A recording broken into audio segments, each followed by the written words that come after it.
Dulu tuh kayak yang nyari duit itu susah banget mas. Seorang anak mahasiswa saldo rekeningnya ratusan miliar.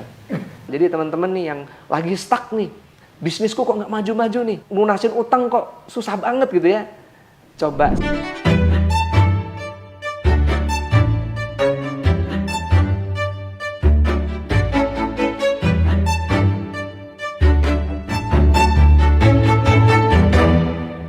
Garasi mobilnya mas? Iya. Bro, ninggalin bro. Lu pakai apa lu? Pakai Grab. Lu nggak cukup di sini bro. Masa gua mau di mesin bro. Pakai remote bro. Masya Allah bro. Ini showroom apa? Ini punya kakak saya sih Mas Febri ya. Oh.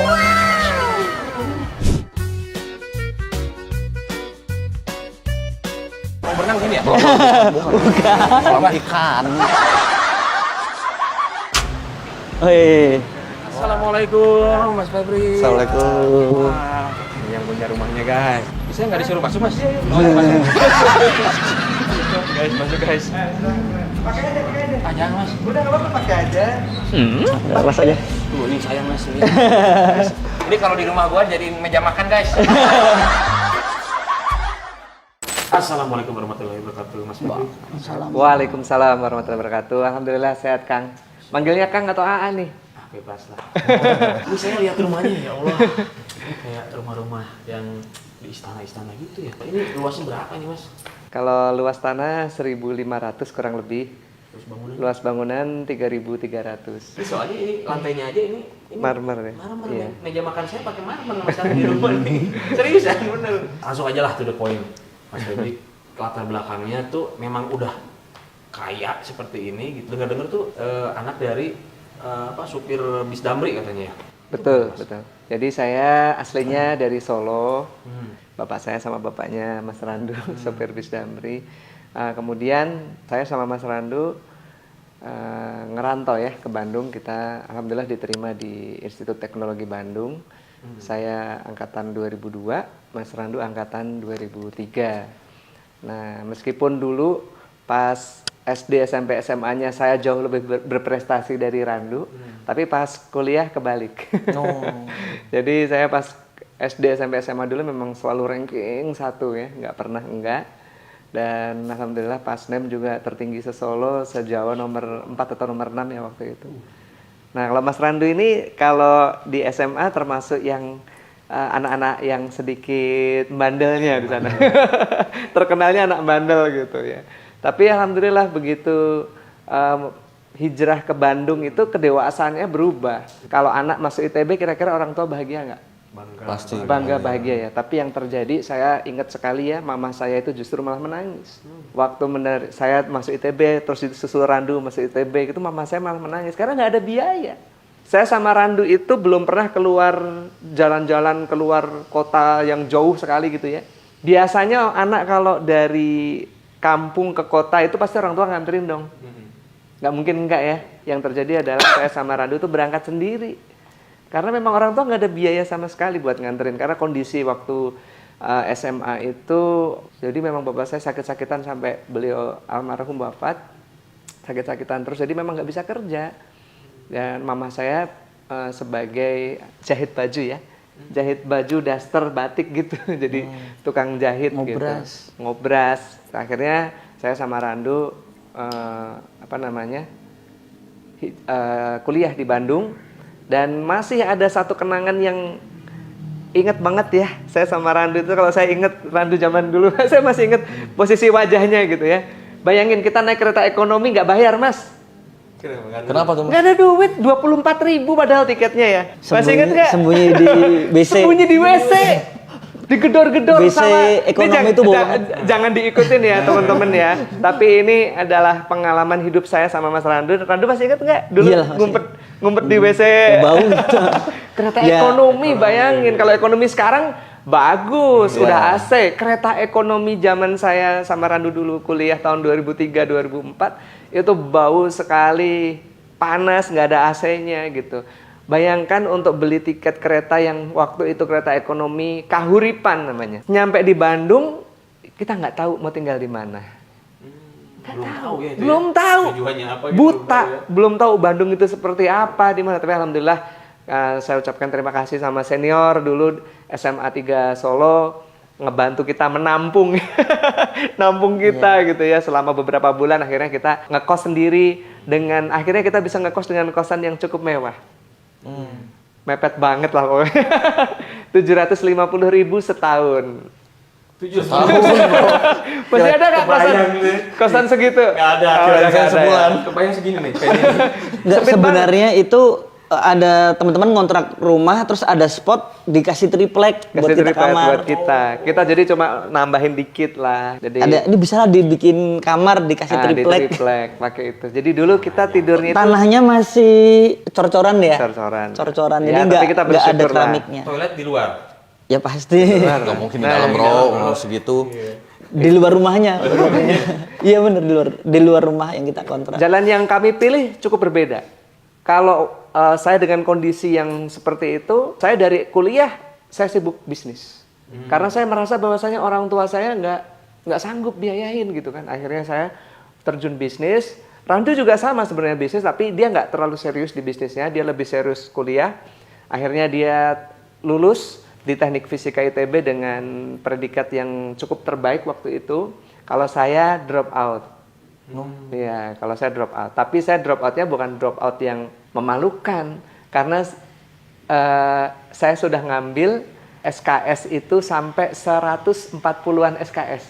Harusnya udah lulus. Iya. Bener nggak? Iya. TA-nya juga udah Tugas akhir atau skripsi juga udah selesai Mas waktu itu. selesai loh. Udah selesai. Mengundurkan diri. Saya mengundurkan diri atau drop out atau apapun itu karena waktu itu saya merasa bahwa saya sedang dalam menjalankan sebuah bisnis yang besar.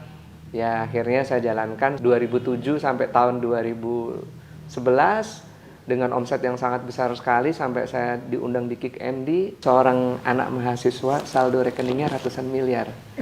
Tapi bukan trading loh ya. Bukan trading loh. Itu 2007 Anak mulai bisnis. anak mahasiswa. Sekarang Sekarang berapa itu ya kira-kira 2007 ya? iya 24. 4 tahun berarti mas prosesnya, 23. 2007 sampai 2011. Iya. Kira-kira Mas, kalau Mas di posisi saya, bisnis sedang besar sekali, terus omset segitu besarnya gitu ya. Kira-kira pilih yang mana? Kuliah atau bisnis? Karena kuliah saya itu beda dengan kuliah yang lain. Saya di teknik kimia itu ada satu mata kuliah lagi yang mengharuskan saya itu keluar dari Bandung. Sama seperti kedokteran koas. Nah, kalau teknik kimia ITB itu ada yang namanya kerja praktek. Jadi saya harus nyari pabrik di entah di mana gitu ya. Kayak magang lagi mas ya? Iya betul, saya harus magang, saya harus keluar meninggalkan bisnis saya 6 bulan dan itu nggak mungkin. Iya. Bisnis saya lagi naik. Nah, akhirnya saya harus memilih. Kalau teknik fisika ada nggak? Nggak ada. Nggak ada ya. Kalau teknik kimia ada. Namanya kerja praktek rancang pabrik. Nah, akhirnya dengan sangat berat hati ya nggak sampai lulus. Padahal tugas akhir skripsi udah selesai, udah sidang lagi. Dari situ saya bisnis macam-macam, naik turun, lebih banyak turunnya sih. Jadi kalau teman-teman nih, kalau yang mulai bisnis kemudian berat, naik turun, bangkrut, gagal lagi, coba lagi, ya itu semua pengusaha merasakan hal seperti itu. Itu saya rasakan sekali, mulai dari saya pertama berbisnis 2007 sampai sekarang. Itu naik turunnya itu luar biasa. Cuman yang saya pernah mengalami satu cobaan yang sangat berat itu 2013 Mas. Jadi sebenarnya bisnis saya itu udah settle, udah bagus gitu ya. 2013 saya itu salah gaul. Pergaulan di situ tuh mencari relasi dan lain sebagainya, tapi ternyata saya kurang dewasa. Gaulnya sama siapa? Siapa tuh mas? Gaulnya sama orang-orang bagus, orang-orang hebat gitu. Saya waktu tahun 2012-2013 itu ada klub supercar pertama di Indonesia. Oh iya.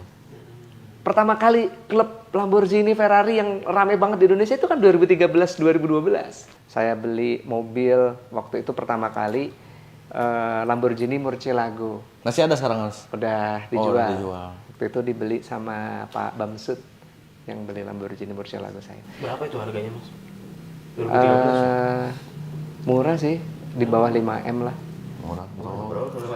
Ya kalau kita bandingkan dengan Lamborghini yang model-model sekarang kan beda sekali. Cuman memang Lamborghini Murcielago sekarang itu harganya udah nggak masuk akal. Jadi dulu sempat murah tapi sekarang nggak masuk akal. harganya. Jadi kalau Mas-mas lihat mobil saya di bawah itu sebetulnya bukan liabilitas tapi investasi.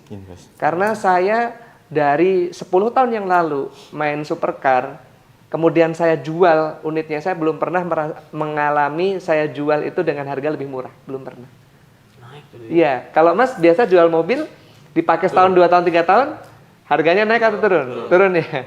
Nah, kalau supercar itu beda. Nabung itu Iya, kan ya. justru Investasi. investasi. Jadi kalau melihat wah mobilnya banyak banget nih, hisapnya gimana dan lain sebagainya, nah itu adalah bisnis. Jadi jangan dilihat itu adalah liabilitas atau kita bermewah-mewahan, tapi sebenarnya bisnis. Karena mobil saya memang keluar masuk. Kemarin ada beberapa unit Ferrari dan lain sebagainya, itu ketika dijual alhamdulillah untung semuanya. Nah, kembali lagi ke cerita yang tadi. 2013 saya ngelihat orang, waduh, orang-orang hedon semua lah.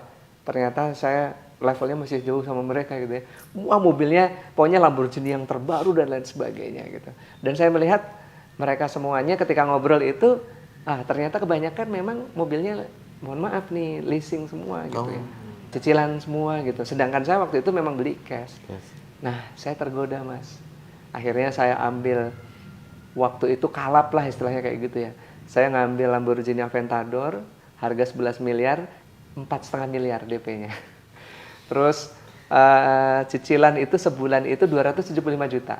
Nggak banyak. Satu bulan. Sebulan 275. Nggak banyak. Cicilan. Nggak banyak, bro. Iya, kalau dilihat dengan penghasilan saya waktu dulu itu ya nggak seberapa gitu. Makanya langsung di-ACC sama bank. Terus saya ngambil lagi Ferrari F430, Ferrari California. Terus Cicil semua itu. Cicil semua, Mas. Karena ditawarin terus sama itu bank yang banyak kita pakai lah gitu ya. Nah, itu tuh ditawarin terus, Pak, ambil dong ini apa namanya KKB, ambil. Wah, saya ngambil. Saya ngambil waktu itu Range Rover Evoque, Porsche, terus ngambil lagi, pokoknya total ada 5 unit mobil lah. Dengan total hutang itu sekian puluh miliar. Dan Masya Allah, subhanallah, tidak perlu waktu lama, Mas. 3 bulan. Apa tuh, Mas? Sejak saya pertama kali ngambil cicilan, yang terjadi adalah bisnis saya pokoknya dihancurkan sama Allah. Karena Allah Subhanahu wa taala berfirman dalam Al-Qur'an surat Al-Baqarah ayat 275, A'udzubillahi minasyaitonirrajim. Bismillahirrahmanirrahim. Alladzina ya'kuluna ar-riba la yakumuna illa kama yakumul ladzi yatakhabbathu asyaitanu minal mas. Dzalika bi annahum qalu innamal bai'u mislur riba wa halallahu al-bai'a wa harramar riba. Faman ja'ahum mau'izatum mir rabbih fantaha falahu ma salaf wa amruhu ilallah wa man ada faulaika ashabun nar hum fiha khalidun yamhaqullahu riba wa yurbis shadaqat wallahu la yuhibbu kulla kafarin asim. Artinya, orang-orang yang makan riba, mereka tidak bisa berdiri melainkan seperti berdirinya orang yang kemasukan setan karena gila. Karena mereka mengucapkan bahwasanya jual beli sama riba itu sama. Bahwasanya bank itu, konven syariah itu sama aja.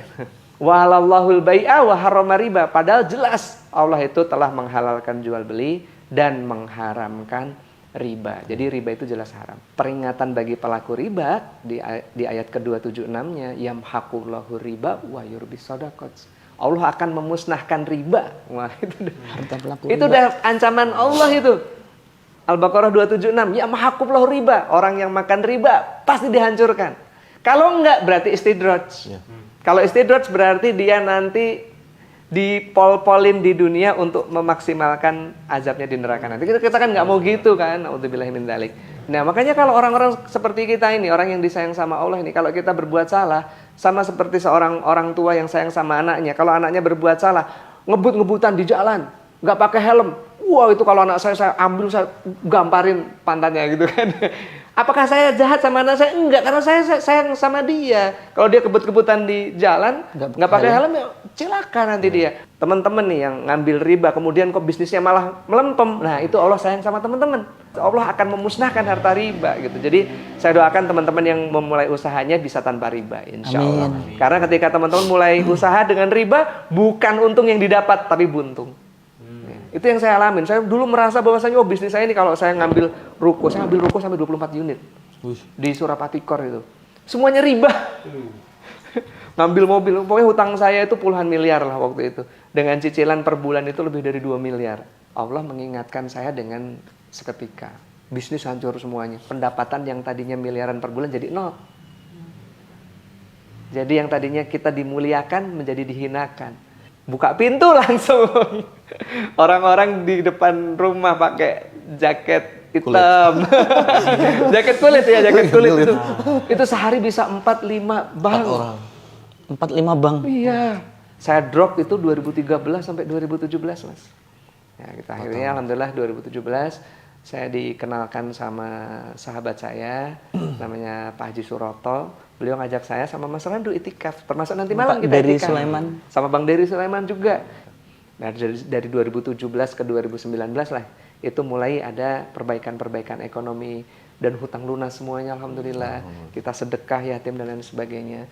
Cuman yang jadi perbedaan sekali ya ditolong Allah sama sebelumnya itu adalah di tahun 2020. Kondisi pandemi. Saya dulu jualan eco racing, Mas. Pernah dengar? Ya. Ya, 2017 sampai 2019 saya itu jualan eco racing.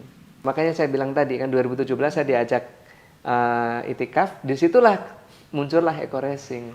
Mulailah ada perbaikan gitulah. Mulai penghasilan, lunas hutang dan lain sebagainya seperti itu. Cuman 2020 apa yang terjadi? Pandemi. Ya. Orang nggak bisa bepergian. Lockdown, PSBB. Kira-kira orang pakai mobil motor nggak? Enggak. Kira-kira laku nggak kalau jualan aditif bahan bakar? Nggak laku. Nah makanya 2020 itu kita langsung terjun bebas. Mungkin sama seperti bisnis-bisnis yang lain juga 2020 terjun bebas semuanya. Tapi 2020 itu anak saya masuk pondok. Kelas 1 SMP masuk pondok. Niatnya mau jadi hafiz Quran. Nah di situ saya terharu banget lah ya. Saya sampai meneteskan air mata ngelihat di pondoknya di Jati Handap gitu. Wah, ini anak saya semangat banget mondok ini pengen jadi hafiz Quran gitu. Ini kayaknya kalau saya ngambil anak yatim kayaknya bagus nih ya. Saya jadi tergerak gitu. Nah bulan Juli 2020 itu saya langsung woro-woro, saya informasikan ke teman, saya informasikan di medsos saya juga, di Instagram saya, di Facebook saya informasikan. Saya mencari 1.000 anak yatim. 1.000. Punya duit nggak waktu itu? Enggak. Waktu itu nggak punya duit, bayangin. Bisnis lagi nyungsep, lagi pandemi, saya jualan aditif bahan bakar, lagi lockdown. Nggak ada yang keluar ya. Naik motor, mobil. Orang di rumah semuanya nggak ada yang beli gitu kan. Tapi saya memulai program yang kayak nggak mungkin gitu. Saya perlu 1.000 anak yatim, saya biayai. Akhirnya tahun 2020 itu masuk 34 anak, Mas. Karena nyari anak yatim tuh nggak gampang juga loh. Makanya banyak orang yang bilang saya punya sekian ribu anak yatim gitu. Mohon maaf saya agak sanksi gitu. Karena saya mencari anak yatim aja susah banget gitu. Yang mau kita biayai, yang mau kita pondokkan di Pondok Pesantren Madinatul Ulum di Jati Handap Bandung. Sama satu lagi pondok pesantren di Cisaranten di dekat rumahnya Mas ya, di Antapani. Guru Minda. Betul. Guru Minda. Sekarang di situ udah sekitar 50-an di situ. Iya.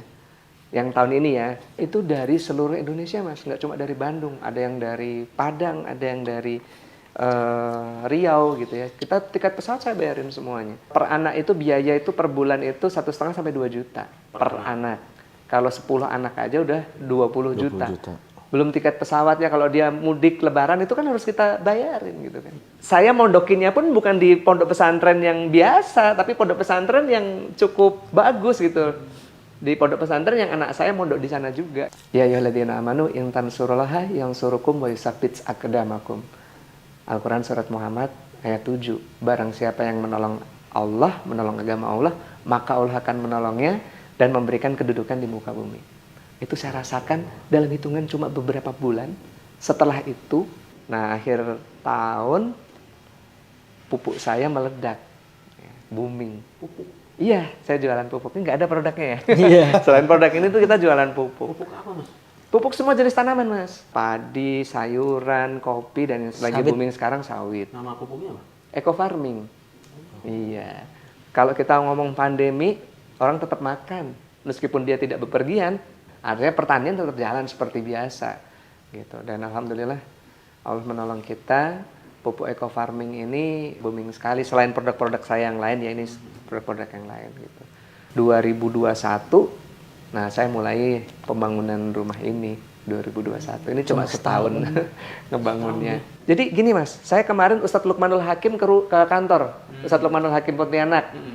Itu kan beliau terkenal sekali ya nyantunin anak yatim ya. Beliau bilang gini sama saya, Mas, Rasul itu bukan nyuruh kita nyantuni anak yatim, bukan, tapi memuliakan anak yatim. Barang siapa yang memuliakan anak yatim, itu nanti akan bersamaku di surga seperti jari telunjuk dan jari tengah. Apa bedanya menyantuni dan memuliakan? Menyantuni itu kita dulu mungkin sama lah gitu ya. Kalau kita ngelihat ada panti yatim, kita langsung minggir tuh. Ada duit berapa di dompet, kasih, terus tanda tangan, akad. Itu menyantuni. Seingatnya Mas, seingatnya. Atau mungkin kita pas lagi ada acara di kantor atau ada acara syukuran, kita jadiin anak yatim itu sebagai properti acara. Ustadz Lukmanul Hakim yang ngomong loh ya, saya jiplak beliau. Betul juga ya, jadi malu nih dulu kalau bikin acara-acara sering ngundang anak yatim cuma buat jadi properti nih di acara, cuma jadi figuran gitu ya di acara gitu. Nah makanya kita disuruh memuliakan anak yatim. Memuliakan anak yatim itu apa? Kita jadikan dia anak kita. Gitu. Makanya sejak itulah saya sama anak-anak saya itu sekarang totalnya udah 74. Itu saya salaman sama mereka. Kamu sekarang jadi anakku ya. Nanti biaya kamu sampai besar saya yang biayain. Kamu nggak perlu mikir biaya lagi. Yang perlu kamu pikir adalah kamu ngapalin Al-Quran, hafiz 30 juz, kamu sama ibumu bapak berangkatin umroh. Semuanya saya kasih. Dan alhamdulillah baru 2 tahun ini ya, itu udah ada anak itu namanya Ananda Niken, itu udah 17 juz. Waduh, makin semangat ya alhamdulillah. Jadi rata-rata sekarang udah di atas 5 juz dari total 74 anak. Nih Randu juga ngikutin, dia ngambil 20 anak ya. Kita ngomong 100 anak aja, itu sebulan berarti kita butuh biaya berapa? 200 juta ya. 1 bulan. Berarti setahun berapa miliar gitu kan. Ya, itulah yang saya merinding banget itu ya. Dulu tuh kayak yang nyari duit itu susah banget Mas. Iya. Susah nggak Mas nyari duit Mas? Nyari duit itu ya sering ketipu orang. Ketipu partner bisnis gitu kan. Ketipu gitu. Kalau Allah sudah menolong kita, merindingnya Mas. Udah selesai lah urusan dunia. Itu saya rasain banget. Kenapa kok hidup saya berubah sekali selama 2 tahun terakhir ini, yaitu saya bukan menyantuni anak yatim, tapi memuliakan anak yatim. Saya ambil mereka jadi anak saya, akad gitu, jadi anak. Kamu sampai dewasa, tanggung jawab saya. Gitu. Kalau hanya sekedar menyantuni, mohon maaf nih. Mungkin orang-orang juga banyak yang nyantuni anak yatim, tapi seingatnya, seada duitnya, ya kan. Tapi kalau kita muliakan, kita jadikan anak, itu jadi prioritas. Pengeluaran kita tiap bulan tuh. Silahkan teman-teman, kalau bisa mulai ngambil anak yatim ya, jadiin anak angkat itu ya, 1 aja. Nggak mahal kok, paling 1,5 juta sampai 2 juta gitu ya. Tapi nanti lihat bagaimana nanti baginda Rasul itu ya memberikan syafaatnya. Nggak cuma nanti di yaumil akhir gitu ya. Tapi dalam keseharian kita ini kayak kita itu ditolong, dibimbing gitu. Insya Allah gitu Mas. Sama bro. Insya Allah, saya pengen nanti setelah ini Rezeki langsung bener loh. pulang dari sini langsung kita cari anak yatim. Insya Allah. Lu kan yatim bro? Tapi udah bukan anak. Bukan anak. Belum balik sebelum. Nah ini juga teman-teman kalau yang lihat video ini, kalau ada anak yatim, saya masih nyari banyak gitu ya. Jadi saya kalau dapat, saya tuh punya ruko banyak, puluhan ruko, dan itu kebanyakan memang sudah disewa dari dulu sama beberapa bank dan lain sebagainya. Bayaran sewa itu memang nggak saya pakai sama sekali, saya untuk anak yatim gitu. Jadi kalau ada anak yatim yang mau saya biayain, nah boleh datang ke kantor saya, Best Corporation Syariah di Kompleks Surapatikor. Nanti bisa cari Mas Aldi atau Bu Retno. Ya nanti. Iya, ya. Nanti insya Allah akan kita biayai sampai dewasa. Nah, buat yang duafa pun kita juga insya Allah kita mulai programnya. Jadi nggak harus yatim, duafa juga boleh. Tapi minimal hafal juz 30. Nah, ya. Minimal hafal juz 30 ya. Minimal Satu juz aja ya. Satu juz aja. Nah, kalau yang yatim nggak ada syarat. Asal mau ngapalin Al-Quran aja. Kalau yang yatim dari umur? Dari umur 6 tahun. Dari 6 tahun. Ya, kalau yatim dari umur 6 tahun sampai umur 13 tahun ya. Karena kalau sudah berapa tahun? Berapa tahun? Saya 17. udah bukan anak lagi. Jadi ada itu yang ke kantor itu ya minta beasiswa umur 17 tahun. Wah, itu bukan anak yatim lagi. Oh, berarti dari umur 6 tahun. 6 tahun sampai 13. 13. Ya. Kalau yang duafa ya itu juga mungkin bisa umur segitu juga atau umur kita lebih prioritaskan SMP SMA gitu ya yang berprestasi ya kita berikan beasiswa. Itu tadi salah satu rahasia ya dari Mas Febri. Tapi gini Mas, saya satu pertanyaan. Kalau misalkan, kan karena kalau kita ngambil anak yatim butuh biaya. Oke lah minimal 1.500.000. Nah, sedangkan di luar sana ada yang memang buat diri sendiri aja nggak sanggup, apalagi ngebiayain anak yatim. Ada tips nggak selain rahasia sukses, misalkan yang nggak mampu untuk membiayain anak yatim? Selain itu ada nggak? Ngenalin anak yatim ke saya. Nah, gitu ya. Jadi pahala itu juga. jadi amal jariah.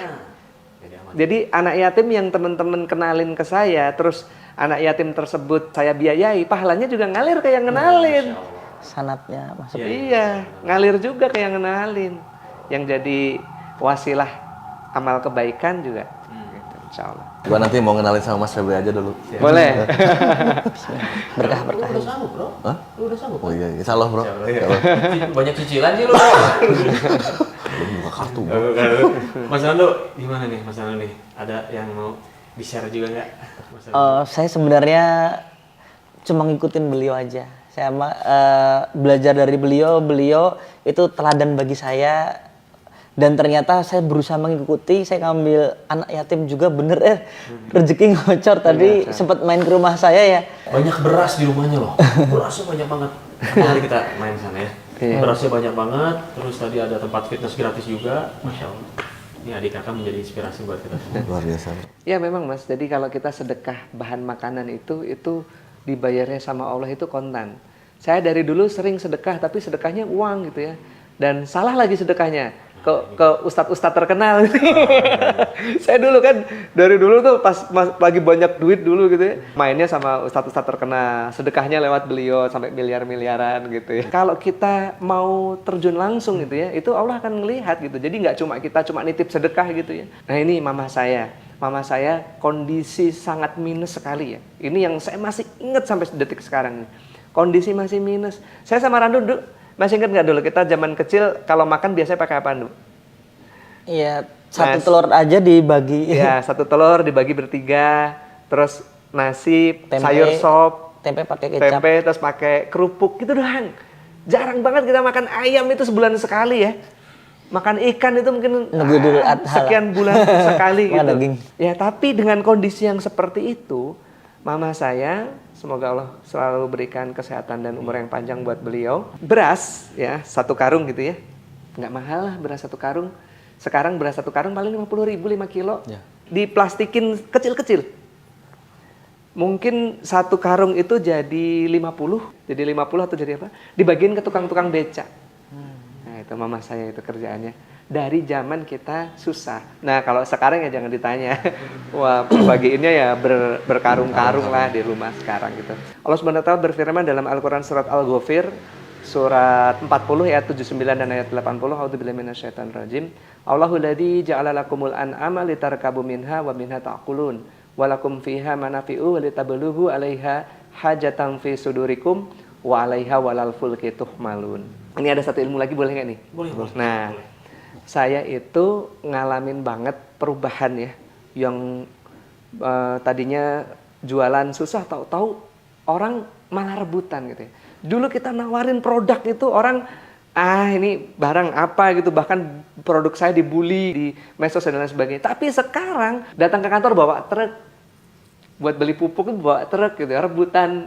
Ada ustadz saya, Ustadz Nasir Hafizahullah, lulusan Yaman di pondok pesantren yang nanti malam kita itikaf di sana. Beliau menyampaikan ayat ini, Mas Feb, Tahu nggak di Al-Quran itu banyak sekali ayat-ayat surat-surat yang tersirat, yang tidak nampak maknanya, yang dijelaskan oleh baginda Rasul. Contoh surat Yasin. Ada nggak di dalam surat Yasin, bacalah surat Yasin ini supaya urusan dipermudah? Nggak ada kan? Tapi baginda Rasul menyampaikan.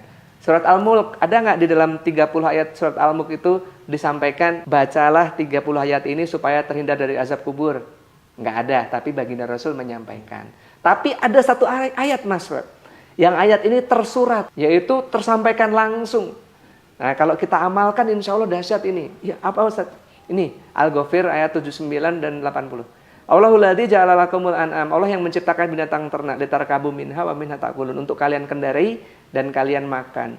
Walakum fiha manafi'u wa litablugu 'alaiha hajatan fi sudurikum. Dan di dalam binatang ternak tersebut ada manfaat lain, yaitu untuk menyampaikan hajat yang tersimpan di dalam hati. Wah, gimana caranya binatang ternak kok menyampaikan hajat dalam hati? Kira-kira gimana Mas?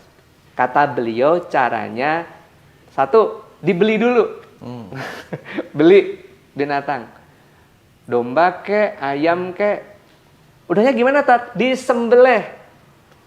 Udahnya dagingnya dibagi-bagikan. Kurban. Jadi kalau kita kurban cuma setahun sekali, salah. Karena kurban setahun sekali itu adalah belajar kurban. Tapi praktek kurban itu setiap saat, setiap waktu. Sebanyak-banyaknya, sesering-seringnya. Nanti malam saya juga pagi ini nyembelih 2 ekor. 2 ekor domba. Nah, ketika kita nyembelih, Mas Randu juga nyembelih, nanti malam kita bagiin tuh ke orang-orang sekitar pondok gitu. Saya mulai melakukan ini itu sekitar 2-3 tahun yang lalu. Rutin tiap hari Jumat, malam Jumat kita nyembelih domba, terus dagingnya kita bagi-bagiin ke orang miskin, anak yatim. Itu luar biasa sekali, dahsyat. Nyembelih binatang ini itu adalah satu kegiatan yang dicintai Allah, bukan dari zaman baginda Rasul, tapi dari zaman Nabi Adam. Nabi Adam mau nikahin anaknya ini, disuruh kurban anaknya. Nabi Ibrahim, kemudian Nabi Muhammad, itu kita disuruh untuk SAW, kita untuk nyembelih binatang ternak. Jadi teman-teman nih yang lagi stuck nih, bisnisku kok nggak maju-maju nih, terus mau lunasin utang kok susah banget gitu ya. Coba sisihin duit, beli ayam 10 ekor, 20 ekor, 50 ekor. Atau beli domba 1 ekor. Udahnya disembelih. Sambil melihat darah itu mengalir, hati mengucapkan hajat kepada Allah. Ya Allah, lunasilah hutang-hutangku. Ya Allah apa gitu ya, sembelih. Nyembelih sendiri ya? Nyembelih. Kalau bisa nyembelih sendiri. Itu insya Allah teman-teman semuanya, Allah akan menolong ngelunasin hutang semuanya. Nggak usah itu sedekah, nitip-nitip ke siapa, nggak usah nitip-nitip ke doa, lakukan sendiri. Ya, beli binatang, beli domba, beli ayam, sembelih, bagi-bagiin. Oh, itu luar biasa, saya rasakan sendiri. Ayam dulu bro. Ayam dulu aja. Boleh, nggak ada masalah. Karena Lele juga nggak apa-apa. nyembelihnya gimana lele? Nggak bisa. Iya. Ayam boleh tuh, karena nggak semua orang suka kambing ya. Kalau ayam insya Allah semua orang kemakan lah. Nah ini Mas, saya pengen tahu ini apa nih Mas? Kopi stamina pria dewasa. Kopi stamina. Ini dari ini usaha dari Mas juga. Betul. Namanya Econax dan Ecomax. Ini Masya Allah nih Mas, ini produk ini untuk kecantikan, untuk kulit. Jadi ini best seller banget ini. Mulai merasakan ada kerut-kerutan di wajah, terus pengen wajahnya lebih cerah ya. Karena dia kandungan kolagennya itu 5.300 mg. Cantik dari Ya, dalam berarti. betul. Nah ini LVN Kalsi, ini untuk susu kecerdasan anak. Ini untuk anak-anak kita yang pengen cepat ngapalin Al-Quran, ingatannya tajam, insya Allah. Menambah daya ingat Mas ya? Iya betul. Ini untuk pelangsing, Nah, namanya juga Slim. Ini sudah kita ekspor nih ke Brunei, ke Malaysia. Ini laku banget kemarin pas pandemi. Ya, mereka sampai kontainer-kontaineran. Soalnya yang positif minum ini 3 hari tiba-tiba di apa tuh namanya? Antigen. Di antigen negatif. Iya. Cuma 2 hari 3 hari lah. Yang Minum positif 3 hari. Pro ini Mas. Iya. Hubs Pro, Bimax. Kayak Covico ini bagus untuk yang kolesterol. Dan sebenarnya produk saya masih banyak banget. Ada ratusan produk yang lain, cuman nggak muat. Kita jualan kosmetik juga. Kosmetiknya nggak kita keluarin ya, karena banyak banget. Ada Skincare. Skincare, LVN, Lavanaya Secret sekarang mereknya. Itu ada day cream, night cream, serum siang, serum malam, peeling lotion, terus ada micellar water, ada body serum, ada sabun, macam-macam lah, banyak sekali. Ada parfum-parfum juga. Itu tadi kita belajar sama beliau, ternyata dari nol nih guys ya, dari nol, Dari minus, Pak. dari minus, Pak. Dari jalan kaki, Dari jalan kaki, Pak. Dari minus, dan sekarang alhamdulillah beliau dari numpang. sukses ini guys ya, masya Allah. Itu tadi rahasianya. Terima kasih banyak Ya. Mas Febri dan Mas Randu. Kita udah diizinin silaturahmi ke sini. Mudah-mudahan silaturahmi ini menjadi panjang terus ya. Amin, amin, amin. Dan juga Jangan lupa ya, yang punya kenalan anak yatim yang mau disekolahkan sama saya, boleh nanti hubungin sama Mas saya sama Mas Vicky ya. Siap. boleh, Nah, boleh ya. Sahabat nanti bisa semuanya. dikenalin sama kita.